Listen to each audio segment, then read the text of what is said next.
What is going on, Pacer Nation? Welcome back to another episode of Bring the Juice Pacers.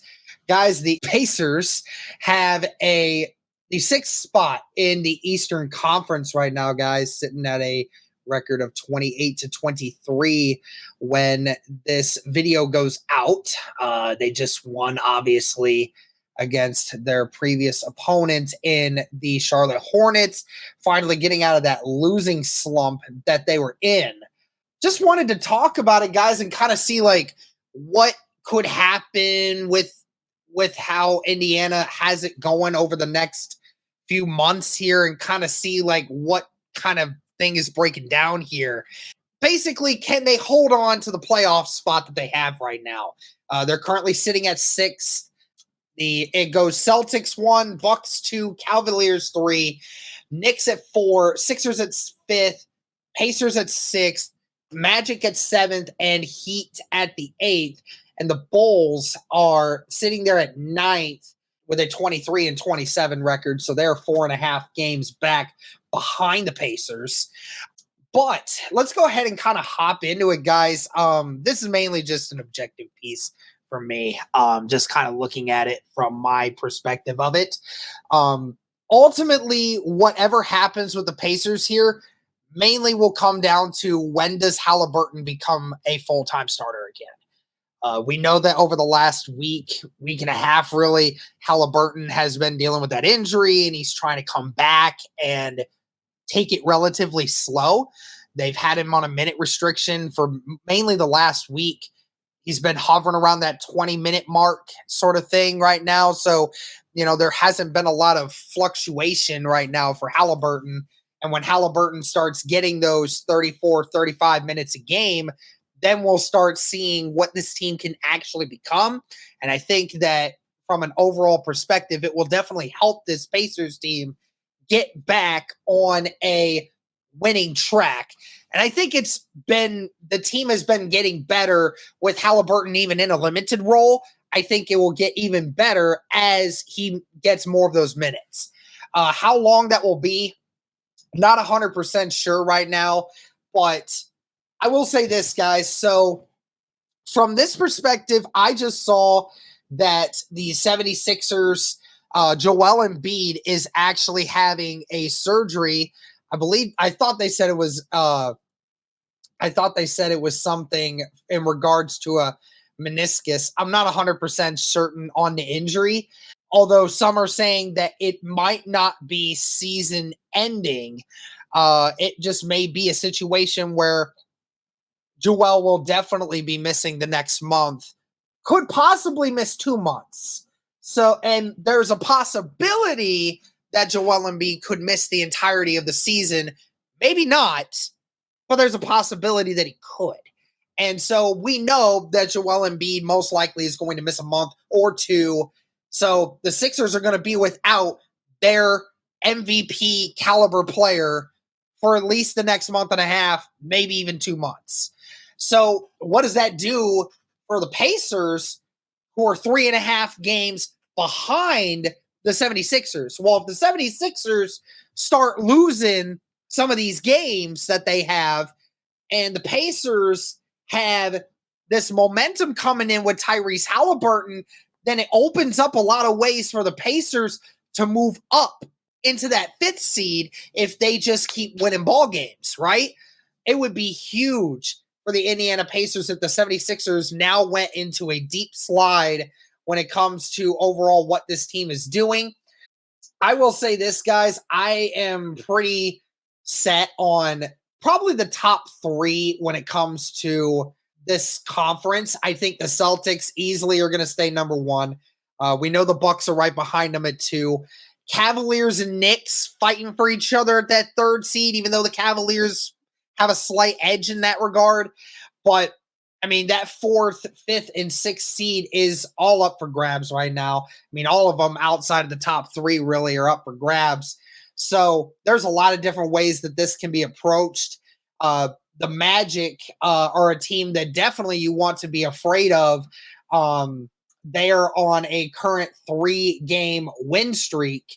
And, you got to face hopefully you end up facing this team on the road, and the Pacers have to face the Magic one more time. And the Magic have been 15-7 at home. So they've been one of the better teams in the NBA this year at home. So that will definitely be a tough case for the Pacers. And then one other team to keep an eye out for in case something might go down is the Atlanta Hawks. They've won 4 in a row.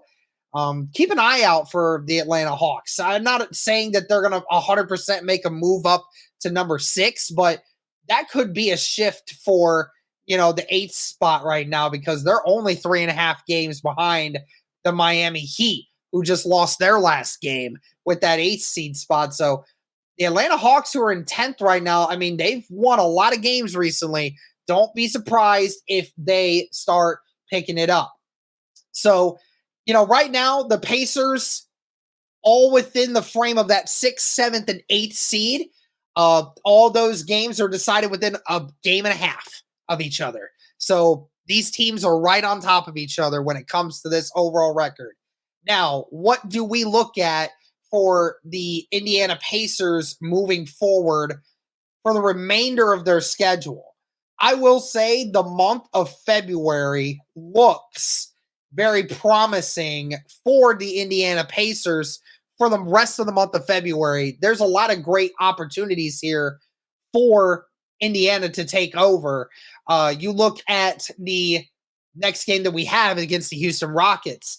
That Rockets have not been a tremendous team this year.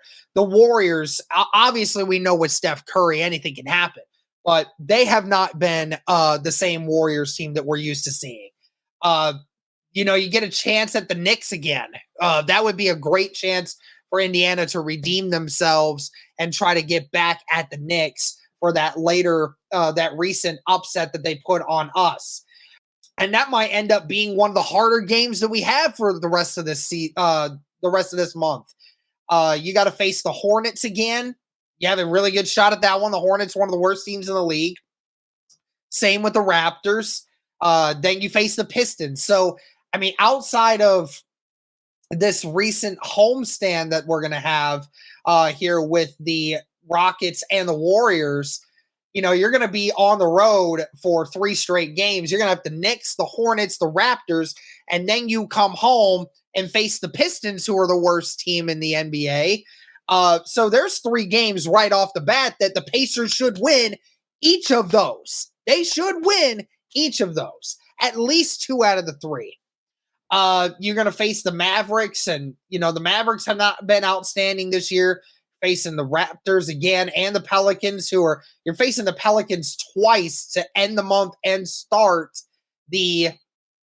March, which, the Pelicans definitely are no scrubs this year. But then when March comes around, you're going to start getting into that stretch of some really tough games for the Pacers. You're gonna face the Spurs, one of the worst teams in the NBA this year. But then you got to face the Mavericks on the road. You're going to face the Timberwolves. You're going to face the Magic, the Thunder, the Bulls, who, have not been tremendous this year, but they are not too far behind you. You're going to end up facing the Cavaliers. You're facing the Warriors on the road again. The Lakers, albeit the Lakers are not a good team this year by any stretch, but they're still in playoff contention. You're going to end up facing the Lakers multiple times and the Thunder multiple times. So, I mean, there's a lot of different circumstances here for mainly the month of February is a great month for Indiana to capitalize and get a winning record in this month and be able to move forward in the projected ratings that they're at and improve upon that record. Because when they hit March, there's definitely going to be a extra amount of teams that are going to make it a little more difficult for you to be able to get things going. But let me know your guys' thoughts, man. Do you think that the Pacers have a good shot at the record and spot that they're at? Let us know your thoughts. Thank you guys so much for tuning in. And as always, go Pacers.